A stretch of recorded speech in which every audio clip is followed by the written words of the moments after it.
Halo, ketemu lagi di kelas komunikasi publik dengan saya Laila Hairi. Dan pada pertemuan kita hari ini, kita akan membahas mengenai komunikasi antar pribadi.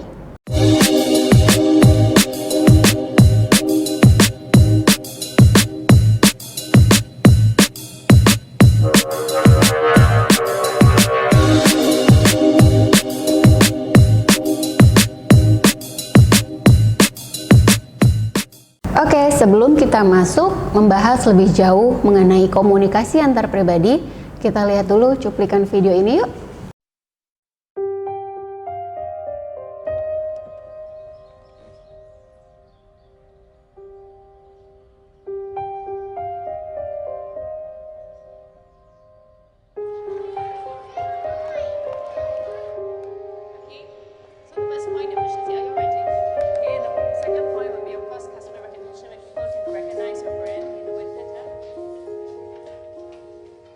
Finally, of course, it makes sense of it, so it involves interpreting.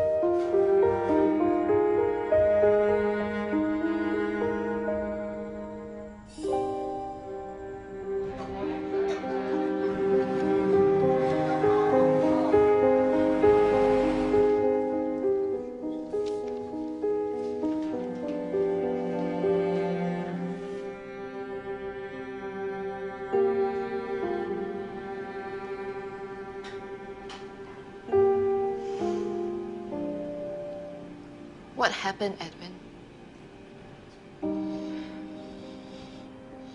I'm really very tired. Really.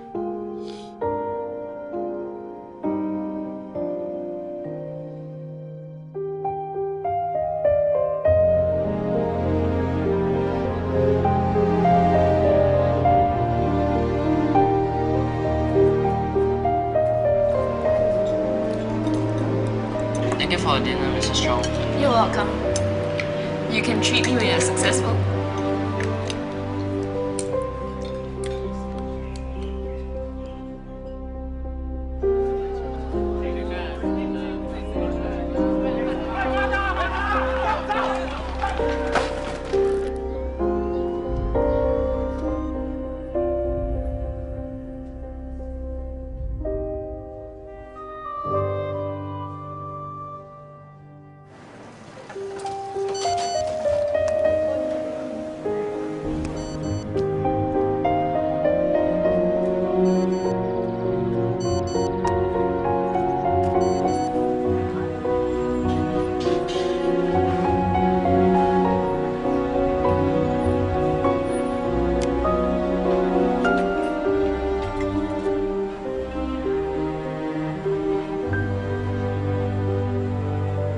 Mrs. Chong.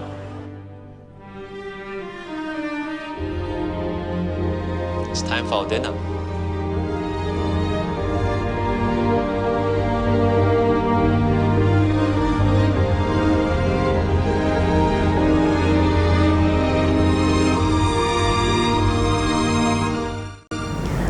Oke, gimana tadi videonya? Pesan apa yang bisa ditangkap? Kita bahas nanti di belakang ya. Sekarang kita masuk membahas mengenai teori apa itu komunikasi antar pribadi. Menurut Joseph A. De Vito dalam buku The Interpersonal Communication Book, De Vito pada tahun 1989 menjelaskan komunikasi antar pribadi adalah proses pengiriman dan penerimaan pesan antara dua individu atau antar individu dalam kelompok dengan beberapa efek dan umpan balik yang segera atau seketika. Sedangkan menurut Little John, komunikasi antar pribadi atau antar individu merupakan proses komunikasi yang terjadi antara individu atau antar perorangan atau antar manusia yang bersifat pribadi, baik terjadi secara langsung tanpa medium atau tanpa media maupun tidak langsung melalui media. Komunikasi interpersonal adalah komunikasi yang dilakukan orang lain secara tatap muka yang memungkinkan setiap pesertanya menangkap reaksi orang lain secara langsung, baik secara verbal maupun nonverbal. Misalnya komunikasi pasangan, komunikasi antar teman, komunikasi anak dengan orang tua, ataupun komunikasi antara guru dengan muridnya. Itu adalah pengertian teori komunikasi menurut Mulyana. Peran komunikasi antar pribadi itu apa sih? Nah, menurut Johnson, menunjukkan beberapa peranan yang disumbangkan oleh komunikasi antar pribadi. Yang pertama, komunikasi antar pribadi itu membangun perkembangan intelektual seseorang atau perkembangan sosial seseorang. Kenapa? Karena dengan adanya komunikasi antar pribadi, misalnya komunikasi antara seorang guru atau seorang dosen dengan mahasiswanya. Kalau komunikasinya itu terbentuk baik, udah otomatis bisa terjadi transfer knowledge atau transfer ilmu. Tapi tidak akan terjadi kalau komunikasinya tidak berjalan dengan baik. Kemudian peran komunikasi antar pribadi yang lain menurut Johnson adalah identitas atau jati diri kita terbentuk dalam komunikasi kita dengan orang lain. Kenapa? Saat kita berbicara dengan orang lain, itu udah otomatis orang lain akan menangkap pesan-pesan yang kita sampaikan baik secara verbal maupun nonverbal. Masih ingat yang kemarin kita bahas mengenai bentuk komunikasi baik itu verbal maupun nonverbal, yang mana baik komunikasi verbal ataupun nonverbal itu mengirimkan pesan, mengirimkan suatu sinyal tentang siapa kita. Mulai dari cara berbicara kita, pemilihan kata kita, bahasa yang kita gunakan, sampai juga dengan penampilan kita, facial expression, eye contact, itu juga menunjukkan jati diri kita, baik secara langsung maupun tidak langsung. Peran komunikasi antar pribadi yang selanjutnya adalah untuk memahami realitas kebenaran di sekitar kita. Misalnya apa sih? Kalau kita mendengar rumor dari orang lain, kita bisa mengujinya dengan menanyakan langsung atau memvalidasi. Bener gak sih kemarin saya dengar lalalalalala. Nah, bisa seperti itu. Atau misalnya ada suatu peristiwa yang terjadi di provinsi yang lain, teman kamu misalnya ada mengalami suatu kejadian tapi dia bukan di satu kota. Kita juga dengan komunikasi antar pribadi, bisa itu lewat telepon atau lewat chat, menanyakan langsung, apa benar kemarin ada kejadian Bapak A menegur Bapak B dan seterusnya. Nah, itu salah satu fungsi atau peranan dari komunikasi antar pribadi juga. Dan peran komunikasi yang terakhir menurut Johnson adalah ini yang gak kalah penting untuk kesehatan mental kita. Kenapa di masa pandemi ini banyak orang-orang yang kecenderungannya itu menjadi lebih depresi atau lebih stres? Karena ternyata banyak orang-orang yang merasa tidak terpenuhi kebutuhannya untuk bisa berbicara dengan orang lain. Tidak terpenuhi hasrat mereka untuk punya jatah komunikasi antar pribadi. Kalau orang-orang yang terbiasa hidup sendiri, mungkin dia punya kesempatan untuk dapat berkomunikasi dengan orang lain di kantor. Tapi karena kantornya juga nggak diperbolehkan untuk buka, mereka kerja dari rumah, disitulah kemudian terjadi akumulasi, mereka merasa depresi sedikit demi sedikit, tiap hari makin nambah bebannya, karena pada dasarnya memang peranan komunikasi antar pribadi adalah penting untuk kesehatan jiwa atau kesehatan mental seseorang. Itu ya. Kalau kita lihat tadi video sebelumnya, masih ingat tadi videonya antara guru dengan muridnya, gimana seorang guru itu sangat care dengan muridnya sampai kemudian dia membawa perubahan yang sangat signifikan sampai besar tetap terbawa oleh si muridnya dan dia berhasil menjadi orang yang bermanfaat dan tidak lupa jasa gurunya.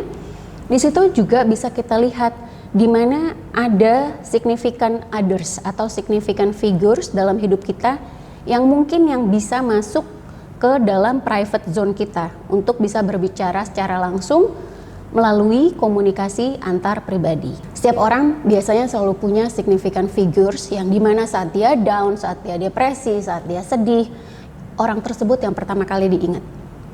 Nah, itu jangan salah, ada kaitannya dengan peranan komunikasi antar pribadi. Kemudian untuk menciptakan komunikasi antar pribadi yang efektif, keterampilan apa aja sih yang harus kita miliki? Yang pertama, kemampuan saling memahami, sikap percaya, membuka diri, dan penerimaan diri. Maksudnya tuh gimana? Kalau kita sudah tidak percaya dengan lawan bicara kita, otomatis akan ada blocking. Udah otomatis akan terjadi pembatasan, kita hanya ngomong seperlunya, hanya basa-basi gitu ya. Sedangkan itu hal yang tidak boleh dilakukan untuk atau keterampilan yang sangat dibutuhkan untuk komunikasi antar pribadi. Kita harus trust, kita harus percaya dengan siapa lawan bicara kita. Kita sebagai komunikator yang memberikan pesan, kita harus percaya 100% dengan siapa yang menerima pesan kita. Ya, karena kalau enggak, komunikasinya akan jadi limited atau komunikasinya akan jadi terbatas dan akan jadi blocking.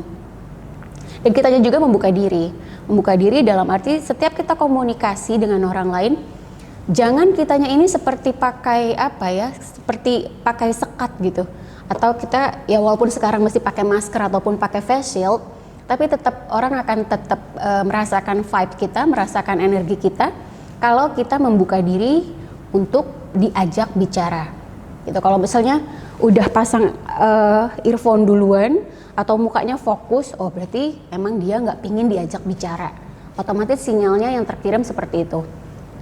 Penerimaan diri juga penting, karena kadangkala kita nggak bisa bicara sama orang lain atau tidak mampu berbicara dengan orang lain dengan baik, karena kitanya sendiri nggak confident, kita belum menerima diri kita seperti semestinya. Jadi lack of confidence atau kita belum mampu menerima diri kita sendiri dengan baik, yang pada akhirnya menjadi barrier atau menjadi tantangan sendiri untuk kita mampu berbicara dengan efektif kepada orang lain. Gitu ya. Kemudian keterampilan kedua yang harus dimiliki adalah mampu mengkomunikasikan pikiran dan perasaan secara tepat dan jelas. Secara tepat dan jelas ini maksudnya tuh gimana? Kadang kita terlalu fokus pada hal-hal yang sebenarnya tersirat. Jadi kita mengambil persepsi sendiri. Itu kena apa? Nggak salah juga. Misalnya karena kebudayaan masyarakat Jawa misalnya pada umumnya ya, mereka terbiasa untuk berbicara dengan halus, tidak biasa berbicara straightforward seperti orang Medan atau orang Batak gitu ya. Nah, itu bagus di satu sisi, tapi di satu sisi adalah di sisi lain bisa jadi lawan bicaranya jadi blunder. Ini Pak, mohon maaf sebelumnya, kalau boleh kami minta izin, panjang gitu. Sebelum masuk ke inti poin message-nya, prolognya depannya tuh terlalu panjang, terlalu bertele-tele. Nah, itu bisa menjadi hambatan dalam komunikasi antar individu itu. Jadi, keterampilan yang harus dimiliki adalah kita harus bisa berbicara, mengutarakan pikiran dan perasaan kita secara tepat dan jelas. Jadi, message-nya clear aja. Pak, mohon izin, apakah kami boleh membubarkan kelas sekarang? Atau Bu, mohon izin, apakah kami boleh mengumpulkan tugasnya minggu depan? Just straightforward, tapi tetap dengan ada attitude, ada etika, gitu ya. Kemudian keterampilan berikutnya juga harus dimiliki pada saat kita melakukan komunikasi antar pribadi. Mampu saling menerima dan memberi dukungan atau saling menolong. Ini terutama untuk inner circle kita ya, atau support system kita. Kalau kita setiap orang ngomong atau lawan bicara ngomong, nggak gitu deh, selalu dipatahkan, selalu didebat, selalu dikecilkan, itu artinya kita nggak ada proses saling terima menerima, saling memberi dukungan. Nah, itu juga nggak bagus dan jadinya nggak efektif, karena kemudian orang tersebut akan males ngomongnya, belum ngomong apa-apa udah langsung dikecilin, atau belum ngomong apa-apa udah langsung didebat. Nah, hal-hal seperti itu harus kita hindari untuk menciptakan iklim komunikasi antar individu yang baik satu sama lain. Nah, kemudian keterampilan yang harus dimiliki apalagi nih untuk komunikasi antar individu? Mampu memecahkan konflik atau skill problem solving kita. Jangan orang lain lagi cerita atau teman kerja kita lagi cerita, bukannya dikasih masalah, bukan dikasih pencerahan gitu ya, dikasih solusi, tapi malah ya kamunya juga yang salah, gimana sih? Gitu. Bukannya dia mendapatkan solusi atas masalahnya, tapi malah ditambah-tambahin. Ya kan emang itu udah salahmu. Ya nggak gitu juga. coba dulu untuk empati dulu, coba dulu untuk memberikan simpati. Oh gitu ya, iya sih susah juga ya gitu. Tapi kemudian kita kasih solusi. Jangan malah orang lagi sharing, malah orang lagi cerita gitu ya. Kita bukan memberikan solusi tapi malah menambahkan masalah. Nah, itu keterampilan yang harus dimiliki dalam komunikasi antar individu.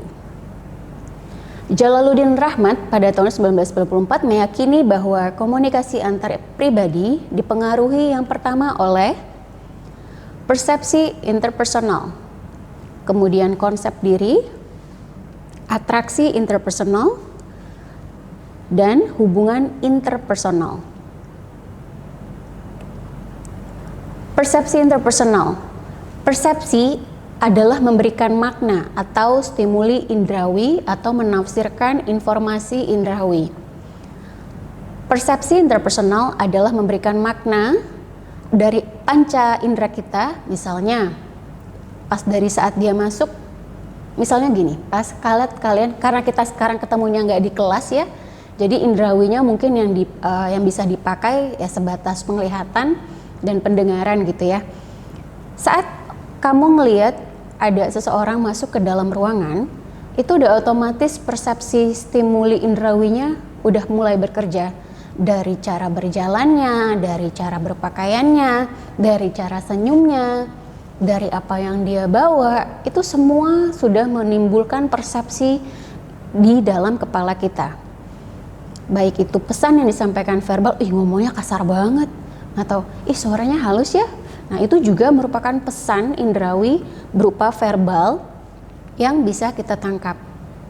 Nah, kecermatan dalam persepsi interpersonal akan berpengaruh terhadap keberhasilan komunikasi antar pribadi. Maksudnya gimana sih? Jangan-jangan kita udah underestimate seseorang hanya karena dia terlihat gak rapih. Atau jangan-jangan kita salah tanggap mengenai seseorang hanya karena persoalan misalnya ya handphonenya bukan iPhone. Well, itu bisa sangat terjadi kan sekarang. Nah, itu yang harus dipelajari. Kita mulai lebih peka melihat apa itu stimuli-stimuli yang dihasilkan atau yang diberikan, baik itu berupa verbal atau non-verbal, supaya apa? Supaya kita nggak salah mengajak beliau atau mengajak dia berbicara. Karena kenapa? Akibatnya bisa terjadi kegagalan komunikasi. Kemudian yang mempengaruhi komunikasi antar pribadi berikutnya adalah konsep diri. Nah, ini akan menjadi tugas kalian di rumah. Konsep diri adalah pandangan dan perasaan diri kita terhadap diri kita. Jadi, cara kita menilai diri kita sendiri. Masih ingat tadi kenapa menjadi hambatan kalau keterampilan komunikasi antar individu itu salah satunya adalah penerimaan diri. Karena penerimaan diri kita bisa accept diri kita dengan baik atau enggak, itu menjadi konsep diri kita. Bagaimana kita melabel diri kita sendiri, gue itu orangnya malu lah, udahlah yang paling belakangan aja. Itu juga konsep diri. Atau malah sebaliknya, gue sih pasti bisa yang paling juara, gue pasti nomor 1 deh, gue pasti menang, nilai gue pasti paling bagus. Itu pun konsep diri. Jadi konsep diri adalah, sekali lagi, pandangan dan perasaan kita terhadap diri kita sendiri. Konsep diri ini memainkan peranan yang sangat penting. Kalau ibaratnya laptop atau komputer, ini nih softwarenya, operating systemnya. Karena kenapa? Kalau kita menilai diri kita rendah, kalau kita selalu menilai diri kita kurang, itu otomatis akan mempengaruhi cara pandang kita terhadap orang lain. Akan mempengaruhi persepsi kita terhadap orang lain. Itu yang mesti hati-hati. Jadi kalau di mindset kepala kita, konsep diri kita adalah positif, kita akan melihat orang juga lebih clear, lebih positif, lebih objektif. Tapi kalau kita melihat diri kita sendiri aja selalu kurang, otomatis akan berbalik juga ke orang lain, kita selalu melihatnya minusnya terus. Akan jadi si tim julid atau tim nyinyir. Gitu ya. Jadi harus hati-hati. Karena kenapa? Konsep diri itu ibaratnya tuh sudah terinstall atau secara tidak sadar itu ada di dalam benak kita, di dalam pikiran kita, yang kemudian akan mempengaruhi pilihan-pilihan kita dan tindakan kita. Dan ternyata bobot pengaruhnya surprisingly itu cukup besar, yaitu sebesar 88% terhadap level kesadaran seseorang pada kondisi dia saat ini. Artinya gimana? Jangan pernah kita menginstal sesuatu yang negatif atau mengkonsepkan, memproyeksikan diri kita negatif kalau kita tidak ingin jadinya melihat orang lain itu juga jadi negatif, karena itu nantinya kemudian akan jadi problem saat kita berbicara dengan orang lain dalam konteks komunikasi antar pribadi. Kemudian faktor-faktor apa saja yang mempengaruhi konsep diri? Yang pertama pasti orang lain.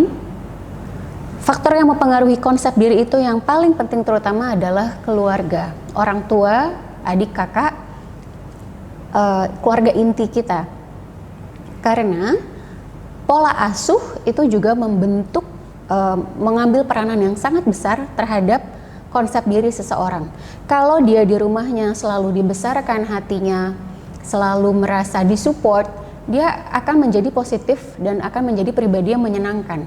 Tapi begitu juga sebaliknya, kalau dari orang tuanya aja udah selalu menilai, memberi label, kamu kok gini aja nggak bisa, atau kakaknya atau siapapun yang selalu memberikan pressure, si kakak bisa, si kakak kamu nggak bisa, dan seterusnya, itu juga akan mempengaruhi konsep diri kita, gitu ya. Seperti yang tadi di video sebelumnya, significant others. Bisa jadi bukan significant others kita bukan orang tua atau bukan kakak atau bukan adik, bisa jadi adalah someone yang memang gak ada hubungan darah, tapi dia yang selalu berhasil memberikan support kepada kita dan selalu memberikan motivasi di saat yang paling kita butuhkan.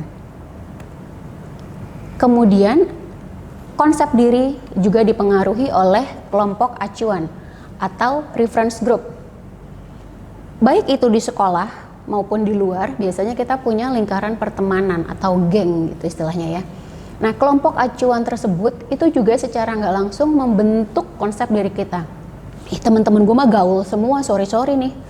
Well, itu kelompok acuan atau reference group kalian akan secara tidak langsung memang membentuk konsep diri kalian.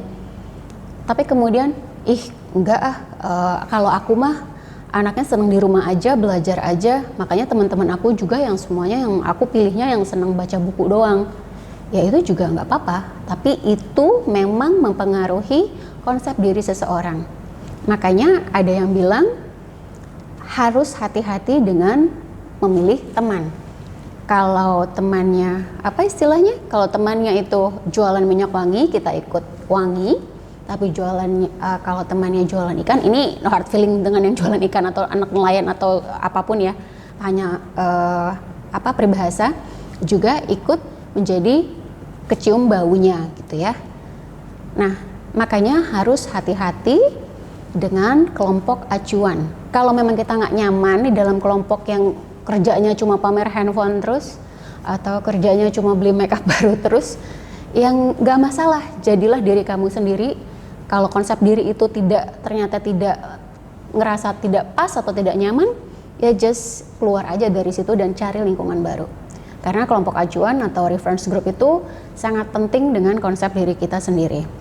Nah, tadi sudah sempat saya singgung ya mengenai konsep diri yang positif dan konsep diri yang negatif. Konsep diri yang positif itu sangat menunjang komunikasi antar pribadi. Karena dengan komunikasi antar pribadi, kalau individunya positif, akan tercipta juga energinya positif, gitu ya. Orang yang memiliki konsep dirinya positif memiliki ciri-ciri antara lain sebagai berikut. Memiliki keyakinan akan kemampuan mengatasi masalah. Bahkan ketika mengalami kegagalan, dia tetap merasa optimis, bisa kok, ini pasti ada jalan keluarnya. Nah, itu salah satu ciri orang dengan konsep diri positif. Kemudian selalu merasa sama atau setara dengan orang lain. Dia nggak ngerasa minder atau nggak ngerasa, aduh nggak enak gue ngomong sama dia. Aduh dia kan orang Jakarta. Aduh gue mah aduh anak daerah, nggak usah ada perasaan minder seperti itu. Karena kenapa? Itu akan secara otomatis memblocking diri kita sendiri untuk mengenal orang lain. Jadi merasa sama dan setara dengan orang lain adalah ciri individu yang memiliki konsep diri positif. Kemudian ciri lainnya apa sih? Menerima pujian tanpa rasa malu atau berpura-pura rendah hati. Ini nilai kamu bagus banget loh, atau baju kamu keren banget. Thank you, kamu juga bagus kok. That's it. Nggak perlu biasa aja kok. Nggak usah gitu, biasa aja. Karena memang ya nggak apa-apa dipuji orang, ya just say thank you, ya udah, memang maybe we deserve it, karena memang kemudian memotivasi diri kita, oh ya udah besok berarti aku penampilannya lebih bagus, atau tadi presentasi kamu keren banget deh, oh berarti besok aku bisa bikin presentasi jangan lebih jelek dari ini gitu. Cuma sesimpel kita mengucapkan terima kasih, dan kemudian itu juga tapi jangan sampai membuat kita jadi tinggi hati gitu ya. Jadi menerima pujian itu it's fine, totally fine. Jadi nggak perlu yang kita selalu merasa nggak enak atau nggak pantas merasa dipuji. Nggak perlu merasa seperti itu ya. Kemudian memiliki kemampuan untuk memperbaiki diri. Begitu juga kalau ternyata kita dikasih feedback atau dikasih kritik atau dikasih masukan. Nggak perlu juga kita jadinya langsung pundung. Ngerti nggak pundung ya? Pundung tuh kalau bahasa Sundanya tuh ngambek. Jadi kemampuan kita untuk menerima feedback, menerima kritik atau menerima masukan itu juga salah satu ciri dari orang dengan konsep diri yang positif. Kalau dikasih masukan, aduh tadi kamu kayaknya agak kurang deh di sini. Ya udah just, iya coba aku ulang lagi ya. Atau misalnya tadi kamu presentasinya kayaknya tadi slide yang tadi kurang pas. Oh gitu ya, coba deh, tapi jangan langsung defensif. Enggak kok, ini udah bagus banget kali. Gak perlu kayak gitu. Jadi kalau ada kasih feedback atau kasih masukan, yang pertama kali harus kita lakukan adalah say thank you. Karena kenapa? Kalau orang itu mau kasih kita feedback, mau kasih kita kemasukan, mau kasih kita saran, itu artinya dia peduli, menunjukkan kepedulian. Karena kenapa? Kalau yang dia tidak peduli, dia boro-boro mau kasih masukan, dilihat juga enggak, diperhatiin juga enggak, kan sedih ya. Nah gitu ya. Jadi saya harapkan setelah kalian tahu nih, oh ternyata cara kita melabel diri kita sendiri itu juga mempengaruhi cara kita menilai orang lain. Nah otomatis kita coba mulai refleksikan diri kita sendiri, saya ini orangnya pribadinya seperti apa sih? Dan mudah-mudahan kita semua bisa menjadi pribadi yang positif. Lawannya positif pasti ada negatif.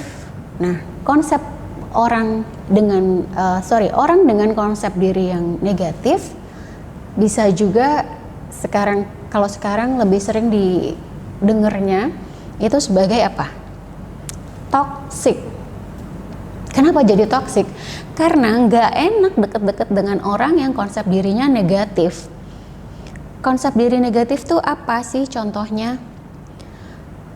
Pertama, kebalikannya dari konsep diri positif tadi, orang dengan konsep diri negatif atau si toxic people ini biasanya nggak tahan terima kritikan. Kalau dikasih masukan langsung defensif, langsung malah lebih marah, lebih galak. Ya nggak usah gitu. Tapi kalau kalian melihat ada orang yang berperangai seperti itu, kalian bisa lihat, oh berarti dia sebenarnya melihat dirinya dia sendiri itu, dia sebenarnya deep down dia itu nggak confident dengan dirinya. Jadi dia nggak siap menerima masukan orang lain. Nah kemudian yang berikutnya adalah kalau dipuji nih, bagus banget tadi presentasinya, tadi tugas kamu keren banget loh. Oh iya dong, siapa dulu, udah yang langsung tinggi duluan gitu loh, kan ngeselin ya. Jadi tadinya pengen muji jadi kayak ya nggak gitu kali gitu. Kecuali emang temen banget dan dia tahu gitu, kita cuma ekspresinya karena bercanda gitu. Tapi kemudian kalau saat ada orang lain yang lebih dipuji lebih bagus gitu, dia nggak terima, enggak bagusan ini kali gitu, kayak kompetitifnya terlalu tinggi. Jiwa kompetisi itu baik, tapi kalau berlebihan kita harus lihat lagi, ini sebenarnya jiwa kompetitif atau karena memang pure kita merasa selalu paling unggul. Selalu paling unggul dalam arti kita selalu melihat orang lain itu lebih jelek atau lebih rendah dari diri kita sendiri. Nah, ciri orang toksik yang lainnya itu, kalau tadi kita udah bahas 2, gak tahan menerima kritik, kemudian satu sisi sangat responsif terhadap pujian, tapi gak mau menerima pujian untuk orang lain atau gak bisa melihat orang lain lebih hebat dari dirinya. Itu 2 contoh konsep orang toksik atau dengan konsep diri negatif. Kemudian yang berikutnya adalah enggan untuk bersaing atau berkompetisi dengan orang lain. Maksudnya tuh apa? Mau menang sendiri sih, bahasa paling gampangnya tuh itu. Jadi dia selalu pinginnya paling unggul dan memanfaatkan segala cara. Itu bahaya ya. Jadi kita tetap harus menumbuhkan sifat yang sportif. Karena kalau enggak, itu artinya kita adalah orang yang berkonsep diri negatif atau dengan kata lain toxic. Jadi kompetitif boleh, main tinggi-tinggian nilai it's fine, tapi kalau kita kemudian nggak paling tinggi, ya udah harus legowo. Jangan kemudian kita jadi memakai segala cara supaya bisa ngeboost nilai kita supaya paling tinggi. Nah, itu udah nggak sehat. Kemudian ciri yang lainnya adalah cenderung merasa tidak disenangi. Itu tadi, dia punya konsep diri negatif, jadinya minder ke diri sendiri dan jadi penyendiri gitu. Jadi ibaratnya katak dalam tempurung. Nah, itu juga salah satu ciri orang yang berkonsep diri negatif. Dia selalu merasa tidak diperhatikan, selalu merasa tidak penting atau merasa kecil. Nah, itu juga nggak baik. Merasa rendah hati dengan rendah diri itu beda. Rendah hati itu kita tahu kita punya kapasitas, kita punya kita cukup kompeten, tapi tetap humble, tapi tetap rendah diri. Tapi kalau kita rendah diri dalam artian sesungguhnya adalah kita selalu ngerasa kecil hati, kita selalu belum apa-apa, udah nggak pede, udah nggak percaya dengan kemampuan diri sendiri. Nah, itu yang disebut juga konsep diri negatif. Hati-hati dengan kita selalu membungkus diri kita di pojokan, selalu menjadi silent reader atau silent audience. Itu kapan orang lain bisa tahu kalau kita juga kompeten? Kapan orang lain bisa tahu kalau kita juga punya skill? Kalau kita terus-terusan menilai diri kita negatif atau kecil. Nah, di sini teman-teman bisa lihat ada Johari Windows Theory, di mana di situ ada open area, ada blind area, ada hidden area, dan ada unknown area. Yang merah, open area, adalah sisi setiap individu yang mana diketahui oleh dirinya sendiri dan juga diketahui oleh orang lain. Dan disebut open area. Kemudian yang disebut dengan blind area tidak diketahui diri sendiri tapi diketahui oleh orang lain. Nah, makanya tadi itu kita harus mau membuka diri untuk menerima masukan dari orang lain. Karena seringkali orang lain itu bisa melihat apa yang kurang dari kita dibanding kita sendiri. Karena kan kita nggak mungkin berjalan terus-terusan dengan kaca di depan ya.